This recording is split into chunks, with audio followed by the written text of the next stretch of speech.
स्वागत है आपका डे 4 में। क्या आपने कभी गहराई से सोचा है कि हमारी आंखें केवल देखने का माध्यम नहीं, बल्कि आत्मा का प्रवेश द्वार हैं? जब हम किसी दृश्य को देखते हैं तो वह केवल रेटिना तक सीमित नहीं रहता, वह चेतना के सूक्ष्म तल तक उतर जाता है। वह दृश्य हमारी कल्पना में रूप लेता है, भावना में आकार पाता है और फिर इच्छा बनकर हमारे कर्मों को प्रभावित करता है। यही कारण है कि ब्रह्मचर्य की यात्रा केवल शरीर से नहीं बल्कि दृष्टि से आरंभ होती है। हमारी दृष्टि जहां जाती है वहीं मन बहता है और मन जहां बहता है वहीं ऊर्जा केंद्रित होती है, और यह ऊर्जा यदि संयमित हो तो आत्मशक्ति बनती है, नहीं तो भोग और पतन का कारण। जब कोई साधक ब्रह्मचर्य का पालन करना चाहता है तो सबसे पहली और सूक्ष्म परीक्षा उसकी दृष्टि से शुरू होती है।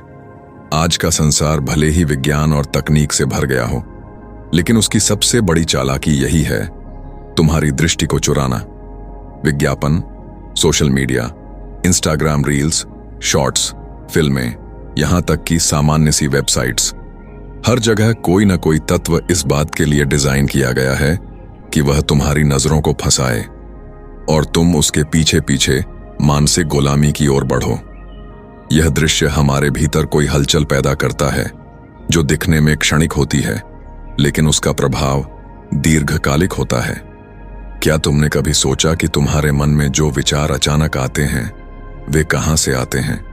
वे अधिकतर उन्हीं दृश्यों से आते हैं जिन्हें तुमने अनजाने में देखा था, जो अचानक नहीं थे बल्कि तुम्हारी दृष्टिहीनता और मानसिक असावधानी का परिणाम थे।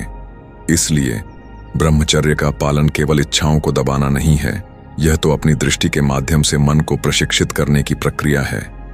एक साधक की दृष्टि साधारण नहीं होती, वह चयन करती है, वह फिल्टर करती है, वह जानती है कि कौन सी छवि आत्मा को ऊपर उठाएगी और कौन सी छवि मन को नीचे गिराएगी।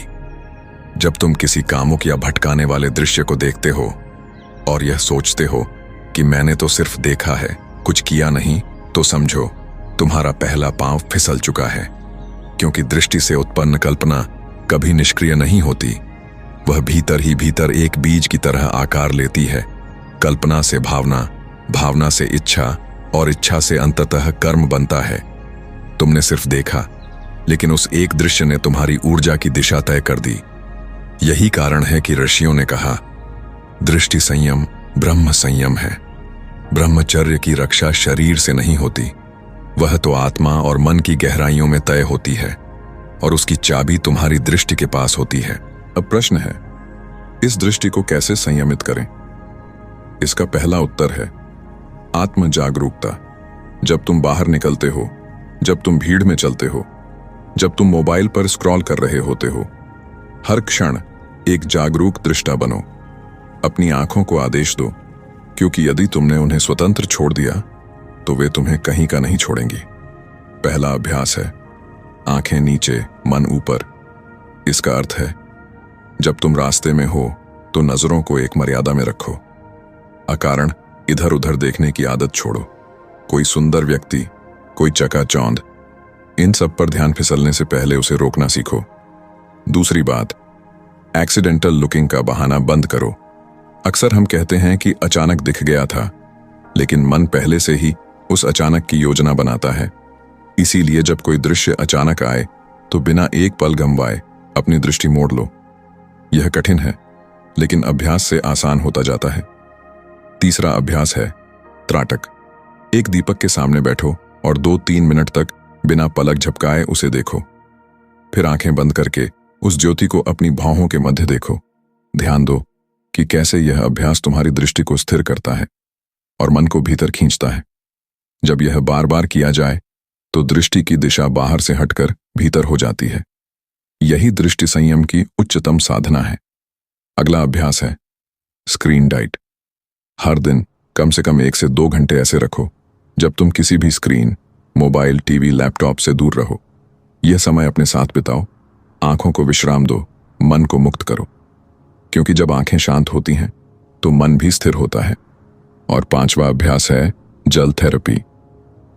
सुबह के समय ठंडे जल से आंखें धोना एक शीतल और सरल अभ्यास है जो आंखों की उत्तेजना को शांत करता है और दृष्टि को शुद्ध करता है।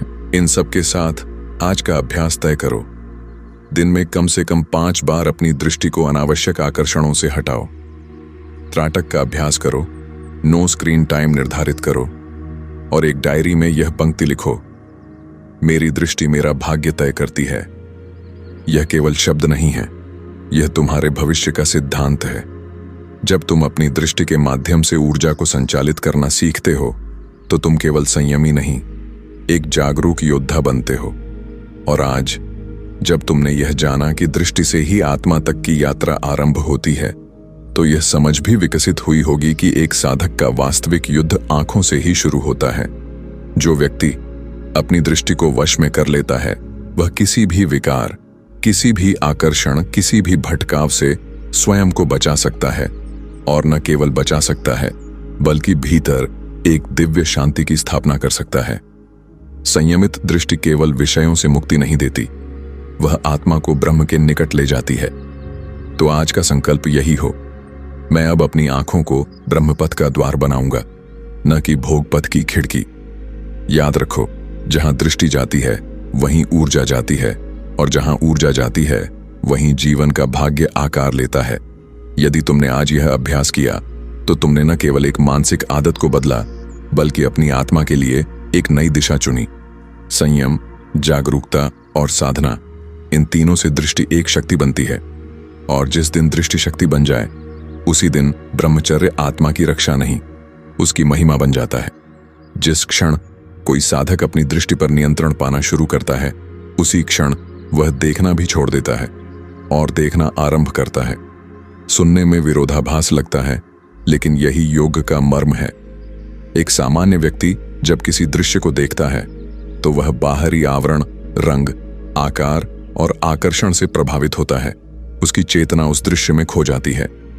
लेकिन जब एक जागरूक साधक देखता है तो उसकी दृष्टि वस्तु को नहीं, अपने भीतर उठने वाली प्रतिक्रिया को देखती है।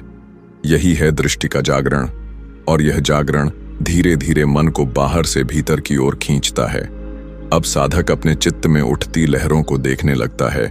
विचार कहां से आ रहे हैं, इच्छा किस तरफ खींच रही है, कल्पना किस रंग में रंग रही है। यह सूक्ष्म अवलोकन ही अंतर्मुखता की शुरुआत है। और जब साधक अंतर्मुख होने लगता है तो वह पहली बार अपने वास्तविक शत्रु को पहचानता है। बाहरी दृश्य नहीं, बल्कि उनसे उत्पन्न होती मानसिक प्रतिक्रियाएं।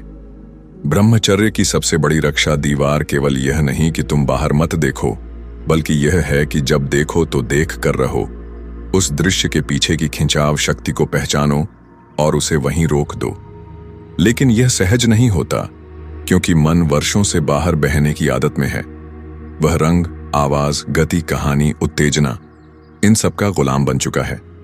वह बाहरी आवाजों की इतनी आदत में है कि जब कोई शांति आती है तो बेचैन हो उठता है। इसलिए दृष्टि संयम का अगला कदम है मानसिक विक्षेपों की परतों को उतारना। इसका अभ्यास मौन के माध्यम से होता है। दिन में कम से कम 30 मिनट का मौन, जहां तुम किसी से बात नहीं करते, कोई स्क्रीन नहीं देखते, कोई संगीत नहीं सुनते और केवल बैठकर अपने भीतर सुनते हो। यह मौन असहज लग सकता है, क्योंकि तब तुम्हारा मन अपनी आवाजों के साथ तुम्हारे सामने आता है। वो इच्छाएं जो दबाई गई थीं, वो स्मृतियां जो जलाई नहीं गई थीं, और वो छवियां जो अब भी जीवित हैं। लेकिन यही समय है वास्तविक साधना का, जब तुम इन सब को देखते हो, पहचानते हो और अपनी दृष्टि को भीतर एक दिशा देते हो। इस अभ्यास को अंतर्दृष्टि की साधना कहा जाता है, जहां साधक बाहरी आंखों से नहीं, अंतःकरण की आंखों से देखता है। इस अवस्था में वह यह जानने लगता है कि वासना केवल दृश्य से उत्पन्न नहीं होती, बल्कि स्मृति से पुनर्जन्म लेती है। और जब स्मृति को ऊर्जा देना बंद किया जाए, तब वह स्वतः निर्बल हो जाती है। अब साधक को न केवल दृश्य संयम करना है, बल्कि स्मृति संयम भी। वो पुरानी छवियां, पुराने अनुभव, पुराने फैंटेसी, इन्हें भीतर बार बार दोहराना बंद करना होगा। इसके लिए ध्यान और स्वनिरीक्षण आवश्यक है। हर दिन कुछ क्षण ऐसे रखो जब तुम अपने विचारों की डायरी बनाओ।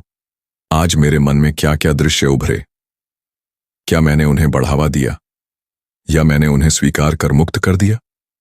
यह अभ्यास कठिन लगता है, लेकिन यही मन को मास्टर करने का रास्ता है। क्योंकि जब तक विचारों के बीज भीतर अंकुरित होते रहेंगे तब तक संयम बाहर अधूरा रहेगा। और जिस दिन साधक यह जान लेता है कि दृश्य तो केवल बहाना है, वास्तविक जाल तो भीतर की कल्पना है, उस दिन वह मुक्त होने लगता है। ब्रह्मचर्य अब उसके लिए त्याग नहीं बल्कि स्वराज्य बन जाता है। आत्मनियंत्रण की वह अवस्था जहां इच्छाएं जन्म तो लेती हैं, लेकिन अब वह उनसे घबराता नहीं, न ही उन्हें दबाता है। वह केवल देखता है, समझता है और शांति से उनका विसर्जन करता है। यही प्रक्रिया, यही अभ्यास और यही जागरूकता ब्रह्मचर्य को साधना से सिद्धि की ओर ले जाती है। और जब दृष्टि स्थिर हो जाती है, स्मृति शांत हो जाती है और मन मौन हो जाता है, तब साधक भीतर उस स्रोत से जुड़ता है जिसे हम ब्रह्म शक्ति कहते हैं। और यह शक्ति वही है जो इतिहास में योगियों को सिद्ध बना देती है, तपस्वियों को तेजस्वी और सामान्य जन को दिव्यता के मार्ग पर अग्रसर करती है। इसलिए अगला कदम केवल देखने का नहीं बल्कि भीतर उठने वाले विचारों के स्रोत को पहचानने का है। संयम दृष्टि से शुरू होता है, लेकिन उसका चरम लक्ष्य है मुक्ति मन से।